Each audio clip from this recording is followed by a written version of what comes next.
The subcommittee meets today to hear testimony to assist us in restoring integrity, security, and enforcement to our immigration laws, and we'll begin with opening statements.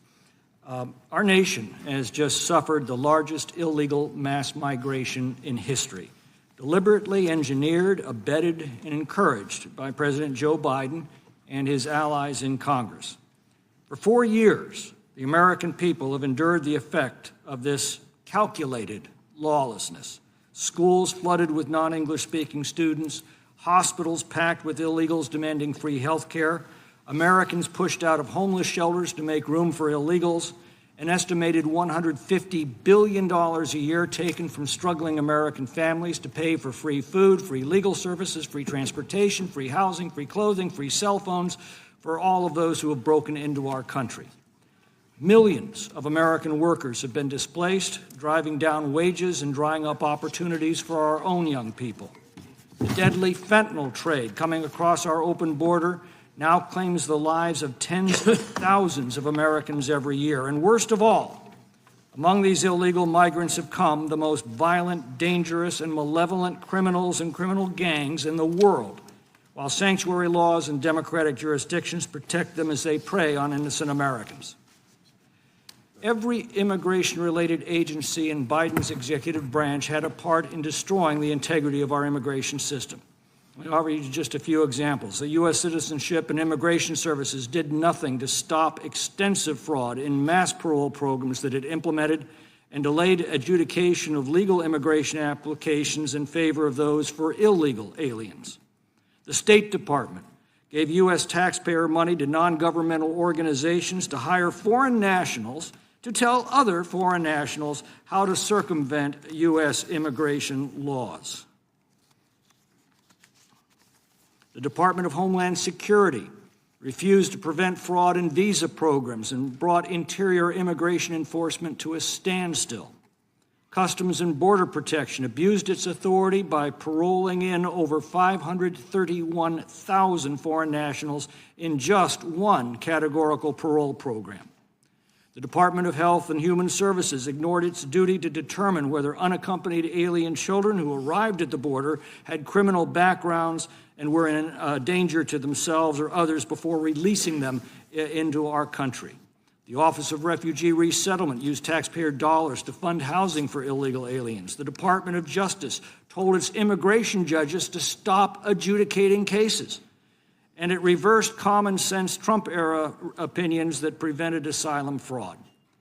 Time and again, we were told by the Biden administration and congressional Democrats that our border was secure. We were told there was no national security or public safety risk. We were told the administration could do nothing more to prevent illegal immigration. But Americans knew better.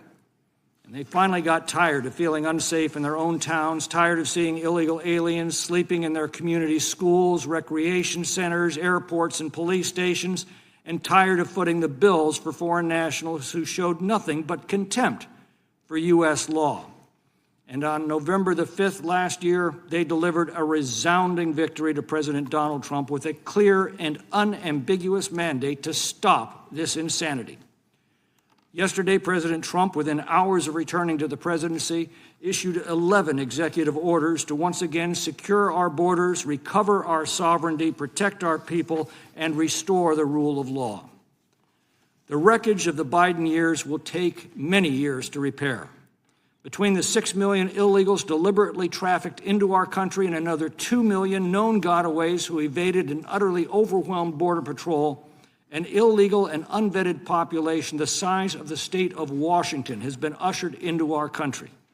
That population includes at least 99 terrorists that we know of, more than 1.4 million aliens who are right now defying court orders of removal, 7.6 million aliens on the ICE non-detained docket.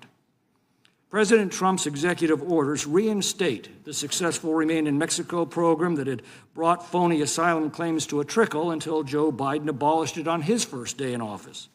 They revoke Biden's anti-enforcement executive orders and policies and make clear to the world that the only pathway into the United States is to obey our laws.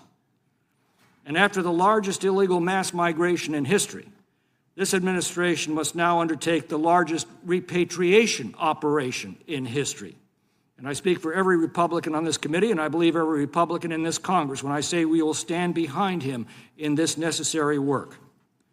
This Congress must not only give President Trump the tools to restore our national sovereignty, but we must also enact laws so that a future Democratic president cannot once again throw our borders wide open. We need to reform our asylum laws to ensure that only legitimate claims will be honored. We must close the loopholes that allowed Biden to abuse the limited parole authority that Congress gave him. We must revamp our unaccompanied minor laws to prevent human trafficking that ran rampant under Biden, and we must rescue the hundreds of thousands of children that Biden and his administration simply lost track of. We must restore integrity to our temporary and permanent visa programs so that only those who are an asset to America can take advantage of them. Much of that work will fall to this subcommittee, and all of that work begins today. I look forward to hearing from our witnesses to help us chart that path. And with that, I yield to the ranking member for the opening statement.